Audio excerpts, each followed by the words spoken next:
I never knew he played piano. Well, it was in his early days before he got on chess, back when they were on trumpet label.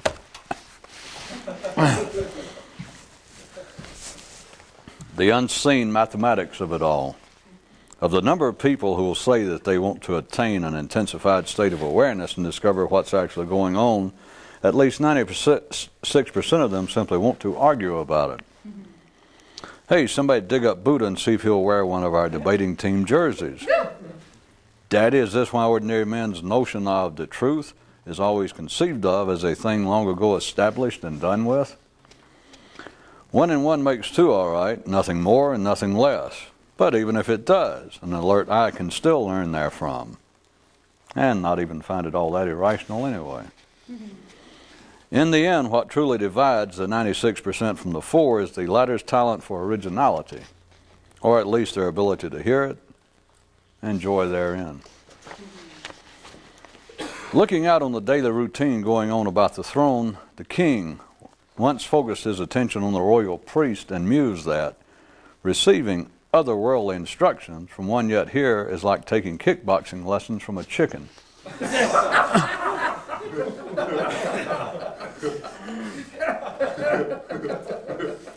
This so amused his grace that he then turned his gaze to the court philosopher, intending to give his endeavors the same treatment. But after momentarily contemplating what would be required as compared to his dispatching of the priest's activities, he decided it might be easier to move on and pick on a poet or an economist or somebody.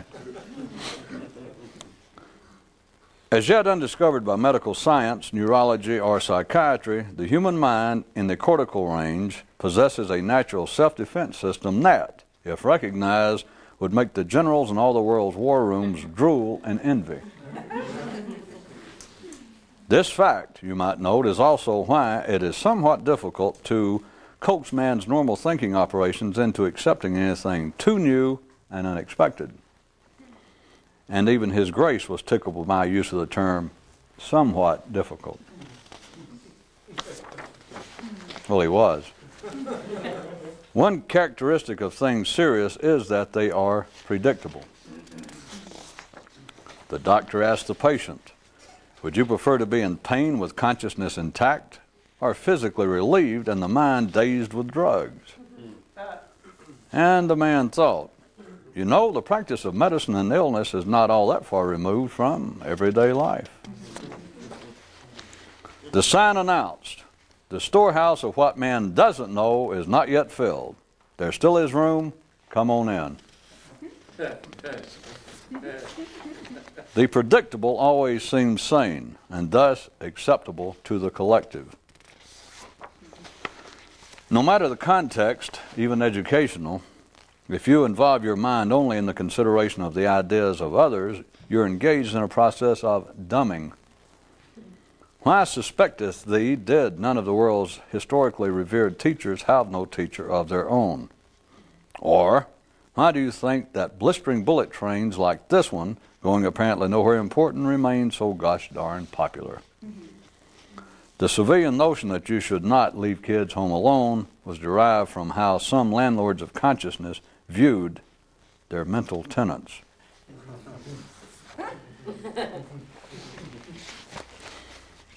A key aspect of the originality of which I speak is that it is never serious in the everyday sense of that word. Once past the physical survival stage, men must talk about the life they then lead to keep said life tolerable and semi-interesting. An example from which a more alert man could extract a useful lesson regarding how the ordinary will put certain things together in ordinary life. So mused one chap, being that my two favorite things in life are music and drinking, what could be more fun than a song about drinking? Hey, somebody dig up Moses and see if he'd like to play some backup guitar. Daddy, is that why even in the non-existent churches of the enlightened, they still have no printed program guides to the services? The way you can tell that you're of acceptable standard intelligence is that you can fully explain what happened yesterday without explaining it at all. The way you can tell that you're of acceptable standard intelligence is that you can confidently explain what happened yesterday without any understanding of it whatsoever. The way you can determine that you're of standard acceptable intelligence is that you can absolutely explain what happened yesterday, then immediately forget it so as to have not a clue as to what may occur in the future. P.S. If you do not find any of these three tests to be of your liking, you can always resort to that ultimate human fallback position of seeing if someone around you won't agree with you, which someone always will. Yet another one of those things that make it so neat to be a human, as opposed to, say, a zucchini or a zebra or something. That is, you can attempt to determine exactly what it is to be you, or you can forget it. A problem's not really a problem if it will eventually pass. Thus, no illness is, no pain, and no suffering.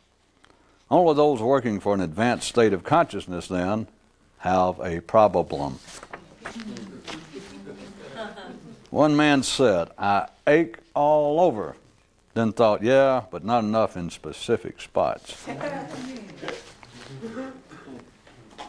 Whenever he'd use a cliche, this one man would willfully commit a small piece of intellectual suicide. Thus it had always been, but the difference is he is now aware of it. Query, are you actually dead if you don't know it? And how about alive? Furthermore, are you truly deceased if you've been dispatched twice? And past that?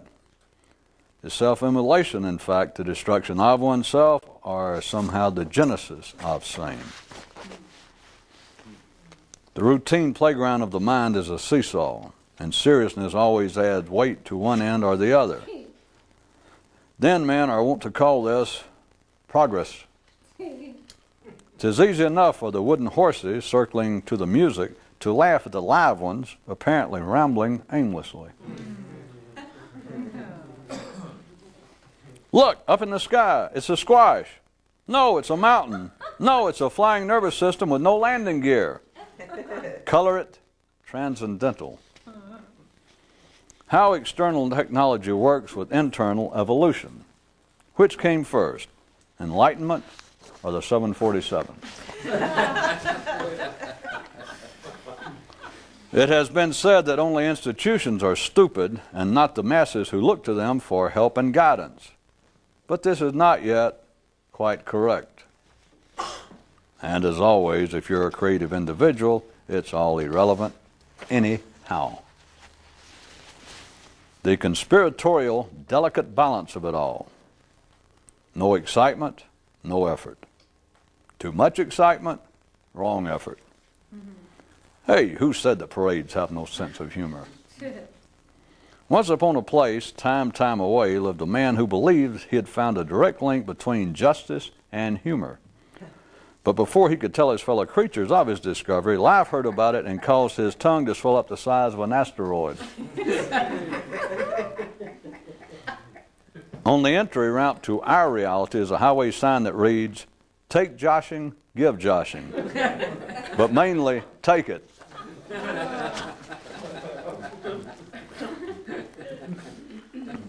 One man finally came to look at it in this manner, that physical things are the most fun you can have with your skin on, and that they are always predictable and repeatable, as they should be, while only neural activities offer any profitable opportunity to be creative, original, and unpredictable. Continued, page 2. Continued from page 1. Thus, amongst the collective on the catwalk, appearance is always subject to fashion and celebrated to be so, while thought is assumed to properly stand backstage with pens in its mouth, ready at all times to assist its fleshy counterpart in a change of costume. Yeah. Continued, page 3. Continued from page 2. All right. Anyone with minimally functioning consciousness from a quite early age automatically senses a discrete distinction between their body and their mind. But only childish holdovers stuck in backward time zones cleave to this impression ad infinitum.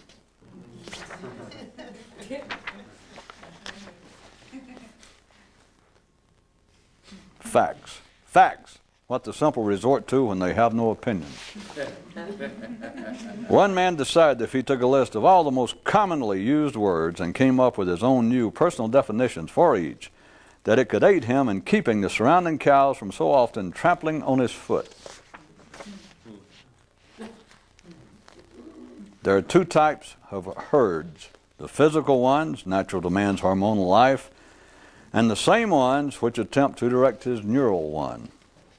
And one way to tell how ordinary you are is if you find this latter intellectual situation, as natural as it be, unacceptable. Short conversation in the key of C hidden. Distinguished colleagues, I come before you today to point out to you the fact that there is no problem for which originality is not the solution. But what about death? Yeah.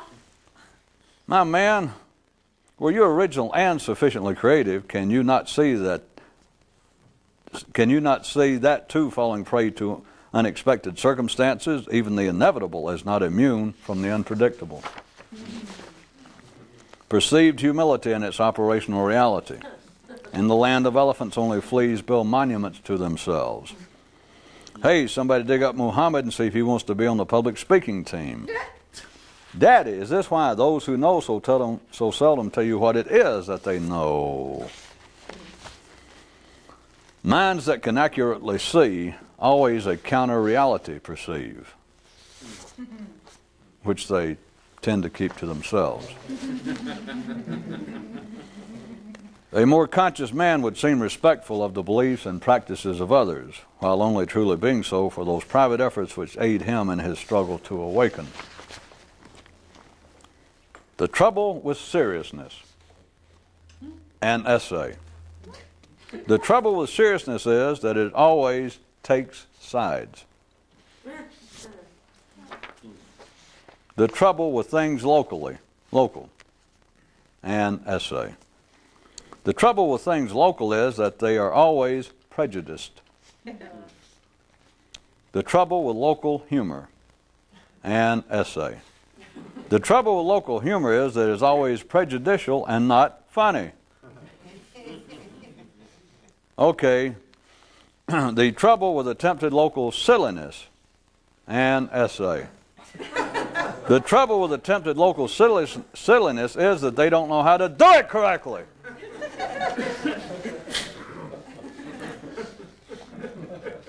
Okay, said the climbing instructor, here to deal. If we consider man split up into the body and the mind, then his physical side we can study and understand in no time at all. But then, when you start wrestling with his mental life, all I can say is you better have plenty of spare time on your hands. Okay, now get those odor eaters in those boots and let's get a climbing. The importance of tradition to the ordinary is that it helps them hold down the possibility of originality popping up. CF, religions, customs, and all forms of cultural observations. The simple are easily entertained. The more sophisticated require additional trappings. A more awakened man can be entertained by almost anything, at least momentarily. Once. The hilarious height of human foolishness. Discussing ordinary men's ideas seriously. Under a palm passed and pondered one man. What other kind of foolishness is there but human? Then sauntered on down the beach, waving to the fish and birds as he went. The continuing city conflict as reflected in today's headlines. The police call it murder, but they claim it's education. Follow-up story on page 27 if you're dumb enough to need one. It is only the deaf and blind, comfortable with their condition, who believe that changes in behavior will change their condition. Morality is for barbarians only, manners for children and the infirm. Hey, somebody dig up Confucius and see if he wants to be in charge of the table setting. Yeah. Daddy, is this why the enlightened is preceded by such an array of appetizers? All forms of originality are usually too playful for the ordinary to tolerate. The question, why the use of metaphor and symbolism? The answer, they are too routine reality as Eastern Standard Time is too central. Question, why do not debating competitions ever use subjects of an allegorical nature? That's right, for the very same reason. How to prove? Prove, damn it, that you're not enlightened and don't know nothing. You speak of money, position, or reputation. 'Tis good, is it not, for a man to be certain of at least one thing, damn it. Another mark between those to the mystical born and the everyday is that the latter approach philosophy at an early age, then move on, while the latter do so later in life as hormones begin to run down. From our "come on, you knew that" files, the continual discussion of dung keeps the aroma alive. The concept of the provincial, as contrasted to the sophisticated, came from the relationship consciousness had to the everyday mind. On the road to enlightenment, all that counts is originality. Regarding city underpinnings, the flimsier the structure, the more it must be discussed. News from the employment front. Telling routine men what they may or may not be like is, in terms of possible success and job satisfaction, akin to pinstriping slugs.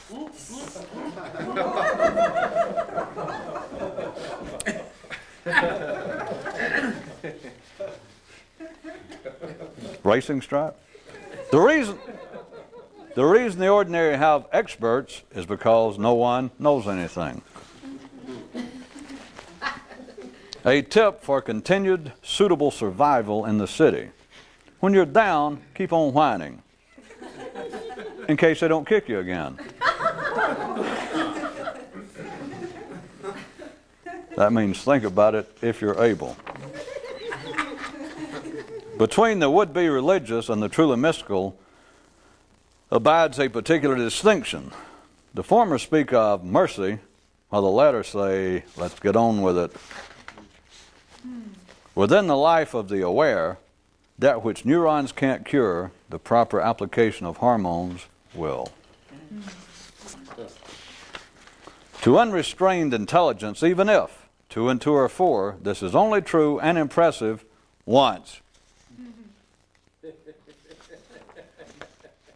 One day a voice from up front called out to those on board, "Who wants this bus ride to come to an end?" And although most of them had so previously wished, once they heard the question put that directly to them, they were, for some reason, hesitant to respond. The ordinary enjoy allegory, mythology and allegory because while it seems to explain things, to them, they explain nothing. They still like it like that. Don't toy with me. The ordinary enjoy mythology and allegory because while it seems to explain things, to them, they explain nothing. Compared to human speech, life never lies, and what it says, definitive. Without originality, there is nothing. And finally, dig it. Originality is never serious.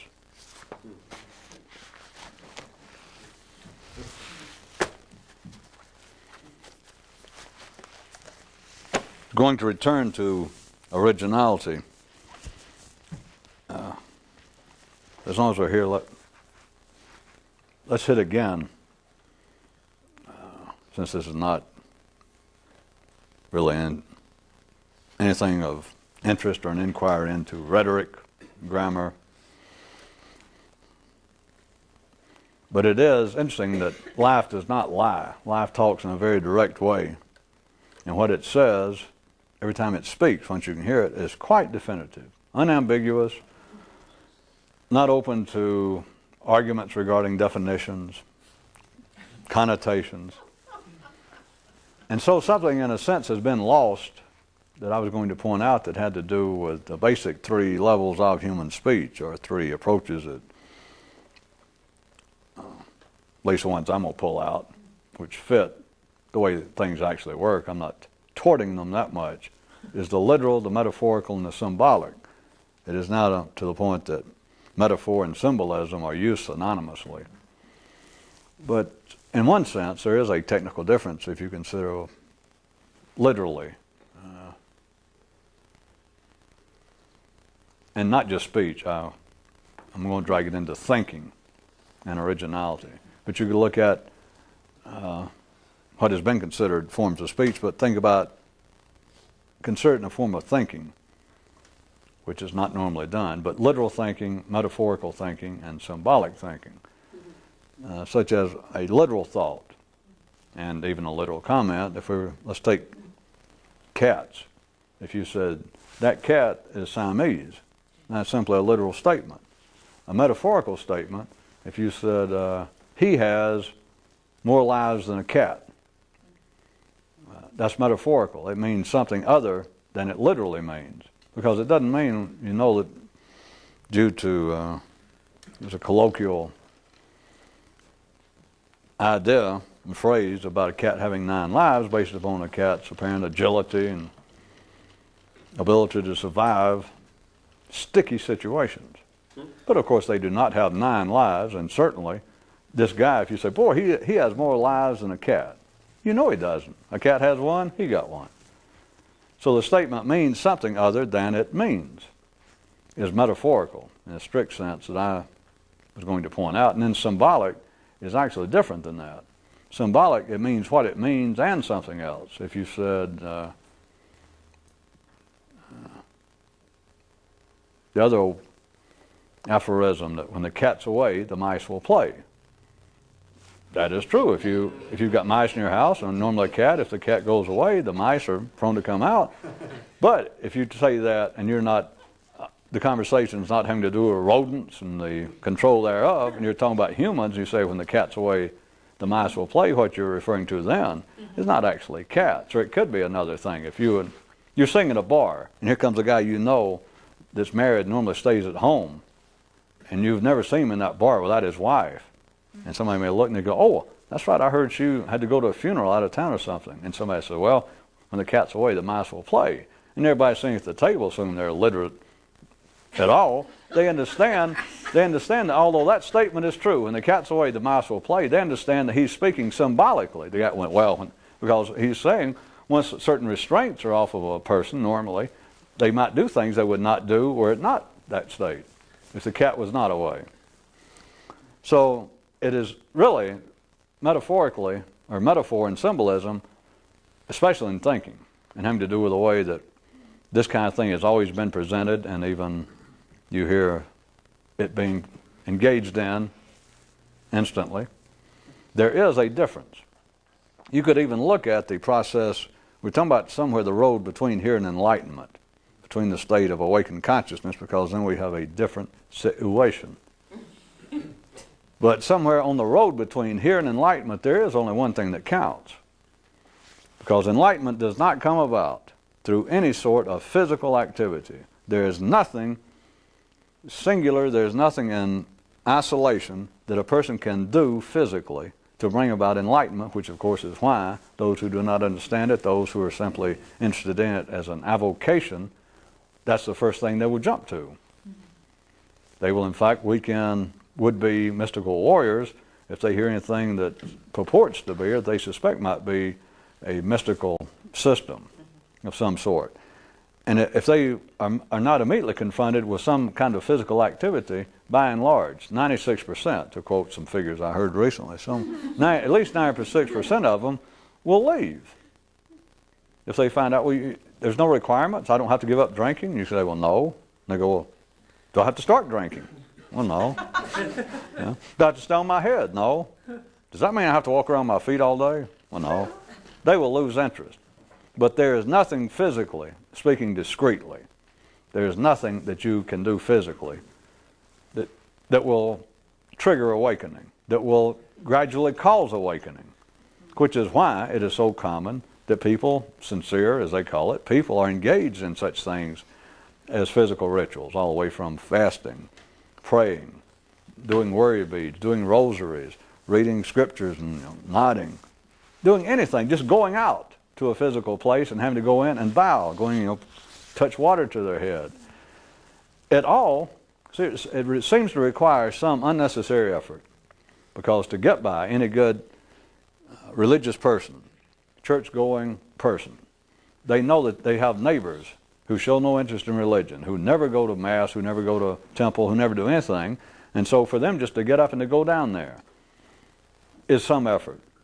And it seems as though that any extraordinary effort should be rewarded, that surely the gods look down with favor on the fact that I go do this, and then even while I'm there, I walk in and whatever the rituals are, I'm not making fun of any of them, but whatever it is from place to place, you get down, you bow, put your head on the floor, you make certain signs to yourself, and you bow, and you look at a certain way, and you make signs.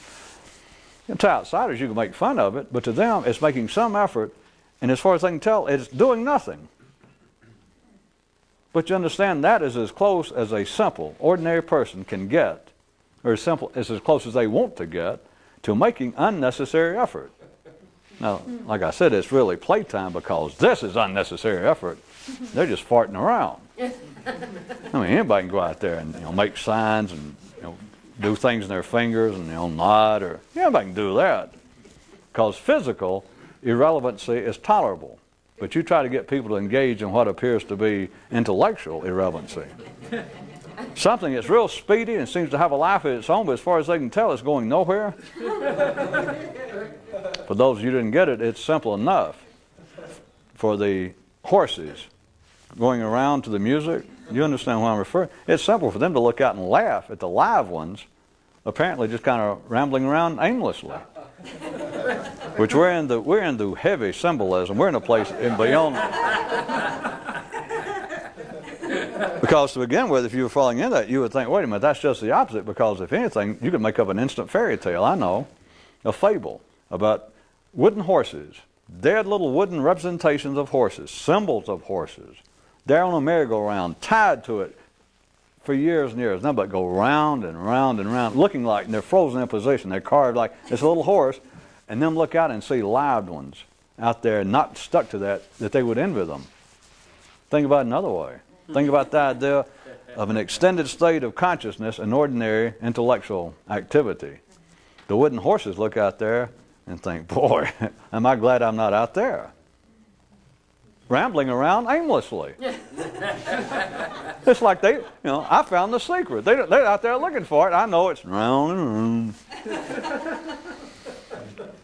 At any rate, on the road to enlightenment, the only thing that counts is originality internally. And originality is never serious, it's never predictable, and it is always useless from any apparent observable external view. But on the road there, it is all a matter of the non-physical, as much as we can speak of it. The mind is certainly tied to the body, and but now I don't have to point that out, surely. It's as tied to the body as anything else. But there is no practice, there is no discipline by itself that you can do physically that will bring about either quickly, immediately, or over a long period of time, awakening. Because the awakening is not one of a physical function, insofar as it's normally described as physical function. So what we're talking about always is something non-physical, and to put it simply, is consciousness, or in the head, in the mind, in the upper end of the nervous system, not the lower end, and it's branching out into the somatic motor activities and physical survival activities of good old body. So we're talking about an intellectual road, an internal mental road that one is traveling. And to say that you're getting somewhere is irrelevant. To say that you're not getting somewhere is moot. To try and plot it and to put up a chart and say, we'll all part, how close we're getting. We'll put here that Billy Joe here, it's my opinion, being the head here of this great pseudo-mystical school, that Billy Joe, how long have you been coming here? 14 years. Well, I would say I'm going to move him up on a chart next to his name, draw the red line, that he is up this close to enlightenment. And how about you? Mary Lou, well, you've only been here, 8 years? Plus, you don't attend regular. Some will draw you up like about halfway. There is no such thing. but on the road. The point is, there is the destination, and then there's the road to it. I mean, I got to call it something. And that sounds like we're on the road to enlightenment. Yeah, but it's not a sequential road to say, well, where am I on the road? Well, if you know what you're doing, you're everywhere and nowhere. The only thing that somebody that knows anything about it, well, anybody that's ever been there, you know then what the road means. It means I'm not there. And it's not sequential. It's like this, a spot, and I'm all around it. Or my picture of the city and then the outskirts, the bushes. And so it doesn't matter how far am I out or where am I from it. It's just that I'm not there. No, that's all you need to know. But at any rate, back to that which we can talk about at all with any potential profit, is the thinking that's involved. It's the apparent mental walking, climbing, trying to get to the state. So here's the road. And there's a way that you could look at the progress of the way you think. Now in the beginning, everyone thinks literally. That is, well, you've got to learn to think. You've got to learn to just walk before you could be a long-distance runner, before you could be a high jumper, before you could be a ballet dancer, before you could join up with the Clydesdales and pull the wagon. At any rate, you got to learn just to, just basically walk before you can do anything exciting and amusing. So everyone starts out thinking literally. In fact, if you cannot think literally, you are actually ill. You are an anomaly. You wouldn't even be here. You have got to be able to think literally. That's no big deal. That is just the point. The mind gets ignited and you're gone. And so you take off and everyone can talk literally. That cat is Siamese. Is a literal statement. Or that cat is sitting there. That's all. That's what literal speech is for. Someone hollers, "Have you seen my cat?" You go, "Yes, your cat is here in my yard." It's just a literal statement. And you're talking about a cat. You can look at this kind of, again, it's not all that sequential. But anyway, that you go. Most people never get past that. You all know that. Most people take everything literally. If you don't believe it, try and just make a little metaphorical humor with a doctor. For instance, for those of you who want other useless observation, there are certain professions, and it's not the profession calls it, but there are certain people that have, or an accountant. But those of you who don't know it, doctors, those in the field of medicine, are notorious. Well, they're not notorious, but it's just not noticed that you just make a metaphorical joke, an allegorical joke, and we're talking about people that's been to school for 14, 18 years. That you think, well, that's some heavy education. And you make just a slight allegorical statement. And they look at you, like, I didn't know you had brain damage, or are you from another planet? But rather than that being some sort of veiled attack on medicine, which you know it's not, notice that in the ordinary world, well, there's no way to look at it. All right, you want to look at it this way. What I was trying to show you was, if I had to, the importance, the basic absolute operational requirement for literal speech, and in a certain way, certain areas of human activity even require more. It's not important what I was going to say, as opposed to that maybe sounding like a doctor bashing. How would you like to be laying down about to have some serious operation? They're about to cut open and do a stomach, a liver transplant or something, and just you're going under, the doctor's making jokes. That's not what you look for. How would you like to have somebody like me look over and go, "Hey," hit you on the shoulder and say, "Hey, a funny thing happened on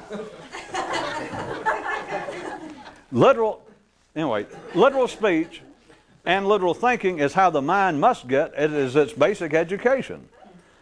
That's it. But the kind of progression I was talking about, and very few people ever get beyond that. As you should know, humor is sort of the ordinary person's vague attempt, mild attempt to go from literal thinking to metaphorical. Don't forget, for my sake of what I was trying to get to consider, I was showing you a kind of progression of thought, of thinking in certain ways, and it would go from, if we got to do it sequentially, from literal thinking to metaphorical thinking to symbolic thinking. And if you want to carry it any further, like I said, that's sort of everything up to the state of enlightenment. State of enlightenment, in a sense, is return to, I won't say literal thinking to show you that, but I'm going to do it as you say. It goes from literal thinking, metaphorical thinking, symbolic thinking, and if you want to, the actual state of enlightenment is, I just don't want to say it. But you go to metaphorical thinking. That is where you can think, not just speak. Because even everybody apparently falls into this. The more you begin to be able to think, which is to look upon life and what occurs in a way non-literally. And it just seems to happen in bits and pieces if you are too the mystical born. That eventually you begin to see past the literal, and it usually takes care of itself. That is, too much attempted vocalization of your metaphorical insights, which is, just like I said, you try it on what you think, well, very sharp people like your own family or somebody with great education like a philosopher, a doctor, psychiatrist, and they make some literal comment about the state of man or something, and you go, and you give it a little allegorical, metaphorical twist, and you get back to them like that they'll appreciate it, and they look at you like you're a bug. At any rate, so I was just saying that the excessive verbalization of metaphorical thought is not a great danger because it normally kind of balances itself. You realize they're looking around for those white jackets. And you learn you sort of keep it to yourself. That's why I'm referring to it as thought more than speech. So you go from literal speech to someone which serves every great purpose. It is science, it is mathematics, it is the basic underpinnings of collective human existence, civilization in all of its forms. That is, it's the heart and soul of the middle class, of ordinary sanity, is literal speech. Where is my cat? Where is my money? Where is my car? Where are you? I am here. But back to, I was giving you an example of cats. Where have you seen my cat? And you go, your cat is here. It's just literal. But then you get into things like, hey, two guys, you're thinking and you hear somebody, or the sentence. Boy, how about that Charlie? Got out of it again. That guy has got more lives than a cat. And everybody knows what you mean if you're literate at all. You're saying, well, he got more lives than a cat because a cat supposedly has more than one life. They're so lucky. You know that that's not true to start with. The cat does not have more than one life. And he, obviously, Charlie, no human has more lives than one. So we all know that is a metaphorical speech.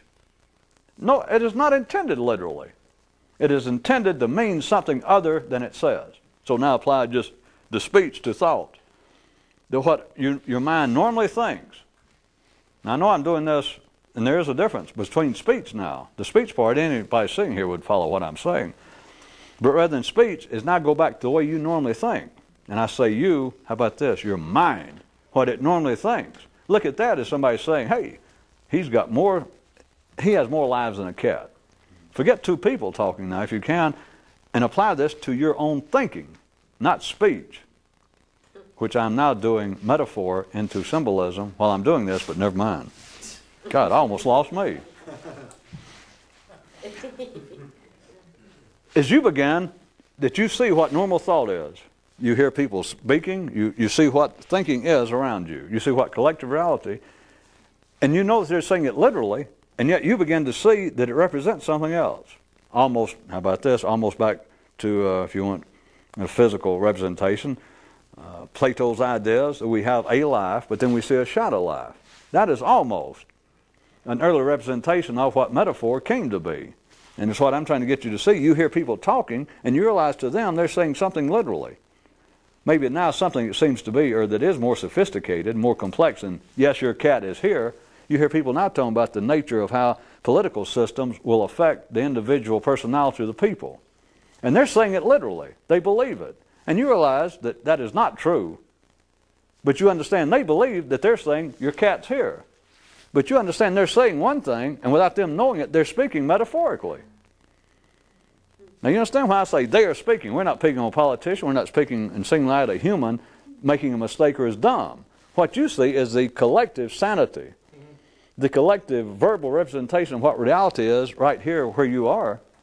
you see that although they're saying it literally, and it's operating on a literal level, they're taking this as being a specific verbal representation of reality, you see that that is not so. They are unknowingly speaking metaphor. And they're saying, well, such and such is true. And you realize, well, yeah, I know how they're doing it. They take it literally, but see, you're already beyond that. You've already moved, speaking sequentially, further down. They're still speaking and taking it very seriously. I said politics, I can pick anything. Religion. You hear people saying, well, you know, God directs. God has a plan for each and every one of us. God is watching all of us. And you understand, and they're saying, yes, I mean that literally. Maybe they're questioned by somebody. Do you actually believe that God looks down and knows what each and every person I do. And you look at the person, they're passing for sane, they may have a college education, and you realize that they are speaking as best they know literally. That somebody can ask them. They say, now you mean that literally? You truly think there's a God somewhere out, like up in the sky or somewhere, and he's looking down, watching each and every person and keeping track and has an interest in you? And the person says yes. All right. It's not just a laugh. The person is sincere as they can be and all that stuff. But now you're past the point that you realize they do not understand it, that it's based on reality, but it is not literal reality. They are speaking metaphorically and do not know it. And the only reason you know it is you've passed the literal way of thinking, and you're to the point that you can think metaphorically, which I'm using it allegoric, but metaphorically.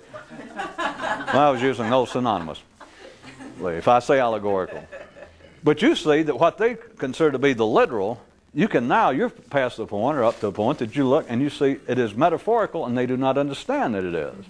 It's not hurting them, and it's certainly not your position unless, well, you can go try it once, to pop back down and say, by the way, could I point out to you people, you're all religious, I heard you. By the way, there's no God like you're talking about. Let me explain, it's a metaphor.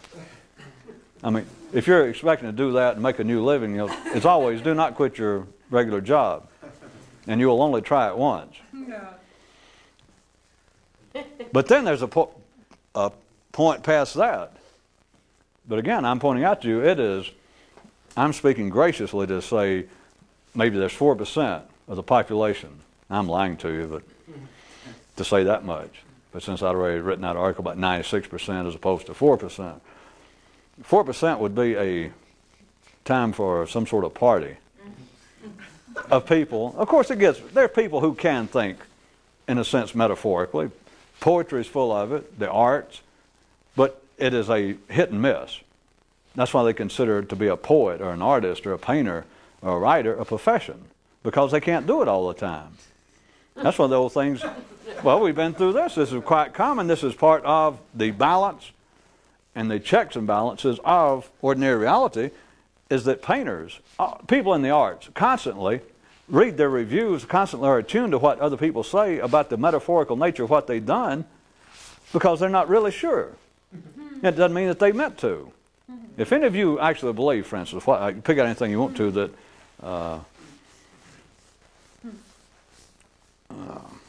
would be a good example. That Joyce or Melville sat down and wrote the story of Moby Dick on the basis that it was a continuing metaphorical presentation having to do with the nature of man and blah, blah, blah. If you believe that, you have never left a literal playground. But understand, the more educated a person is, the more they would disagree with that.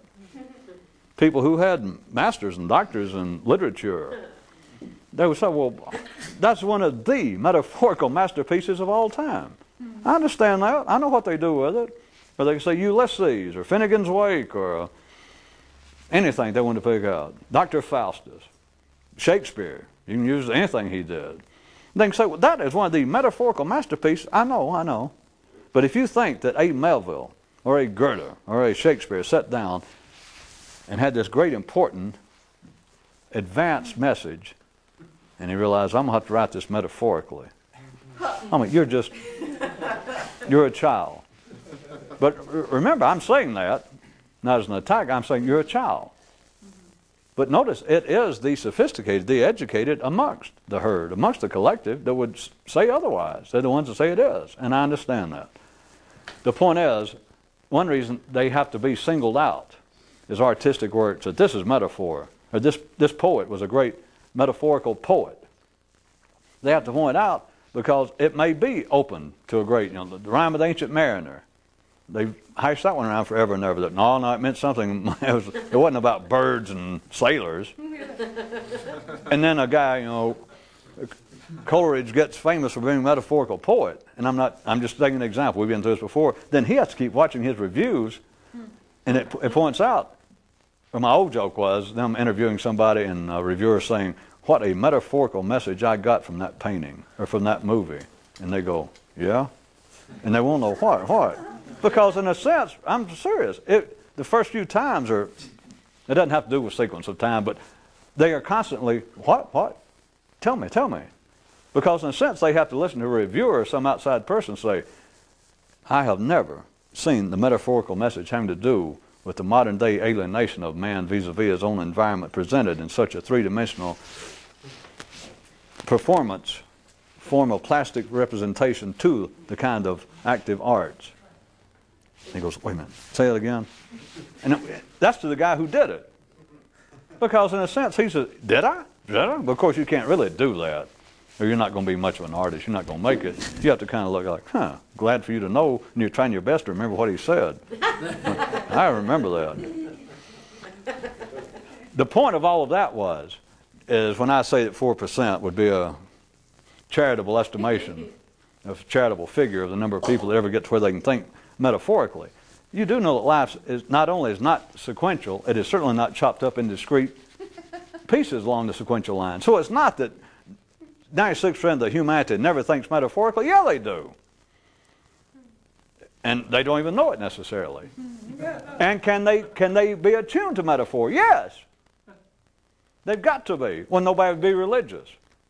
Even if they claim, no, I literally believe in God, and I believe He's up here, I believe whatever our holy writings say. They can say they believe it literally, but in a sense, they've got to hear metaphor, or they couldn't even listen to this to start with. You understand that?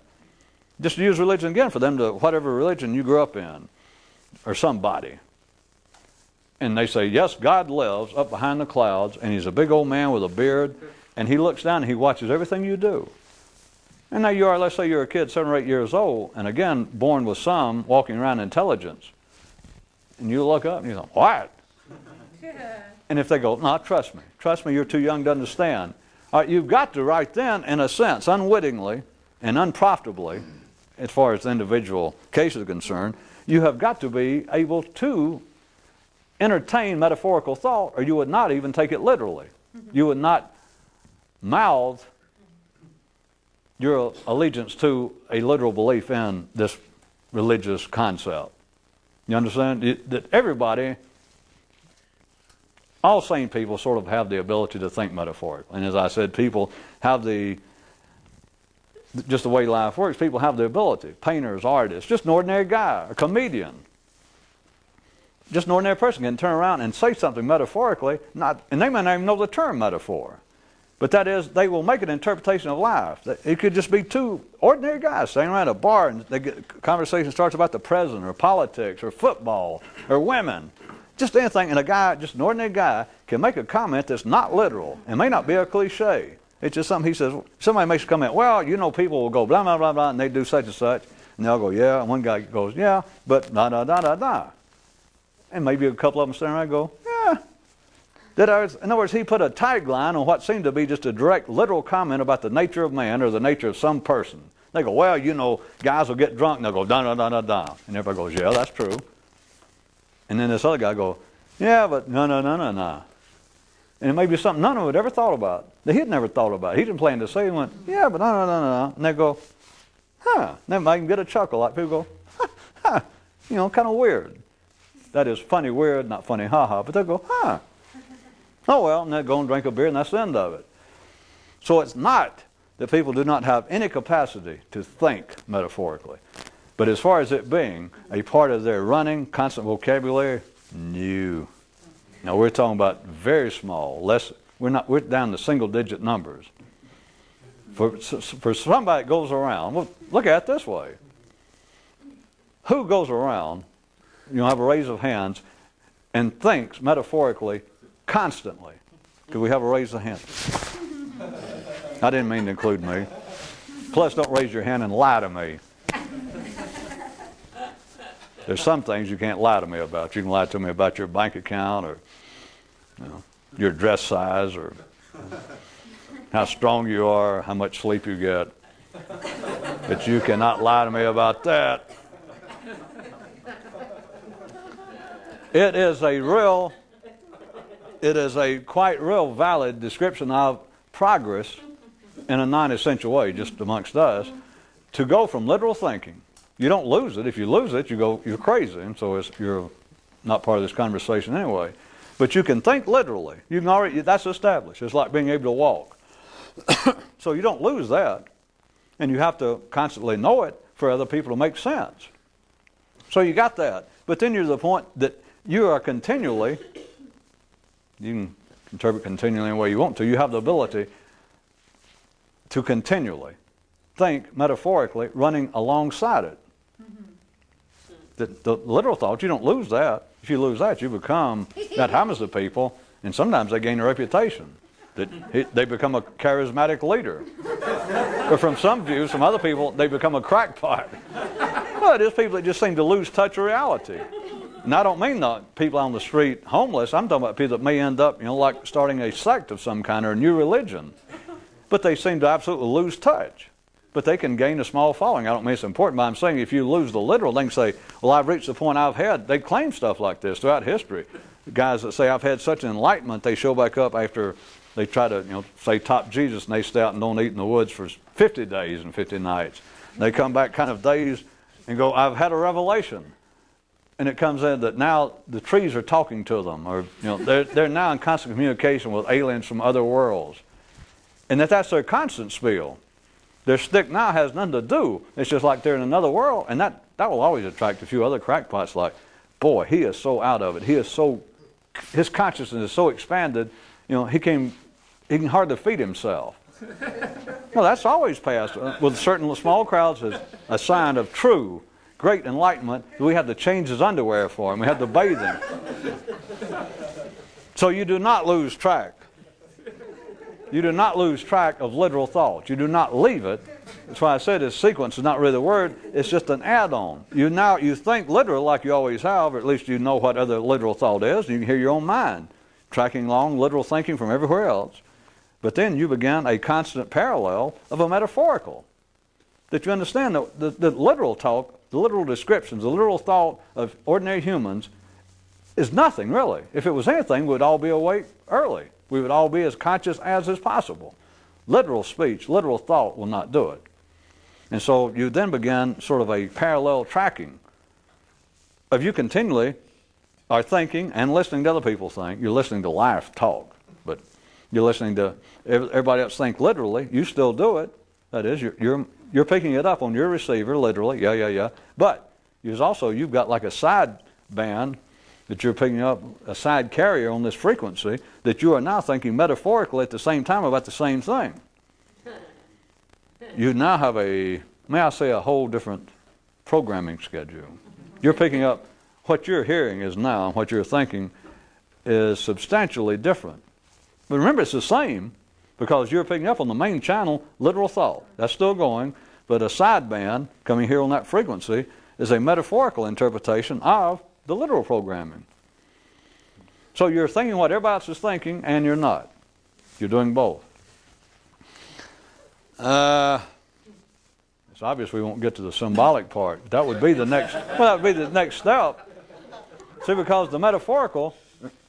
Well, we'll leave it here until next time. Remember the example that I gave, in the sense I'm using it, which is not untoward. It's just that the connotation is always in life. The distinction was of no great importance to people. But life at one time spoke correctly. Life always does. And made man come up with the idea of metaphor and symbolism. And they did at one time. This is not an attack on the stupidity of man's use of language. It happens constantly. That life originally will say, through man, certain things specifically. And then they lose the specificity, which is how reality becomes myth to ordinary people. And how myth then becomes literal reality. They can't distinguish. But at one time, life pointed out that there were, besides the literal, that was like when man first talked, and life went, good boy, good boy.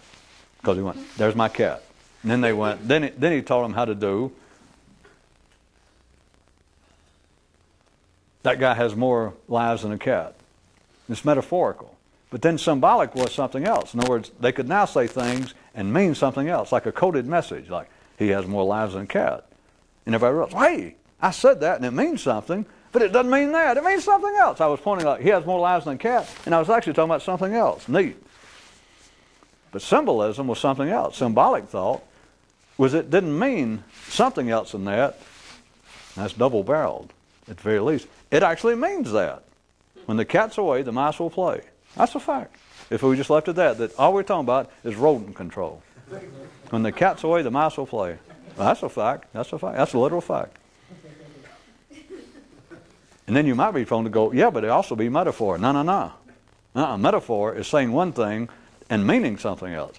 Symbolic speech and symbolic thought is it means what it says and something else, not something else. It doesn't mean something other than it says. It means that and something else.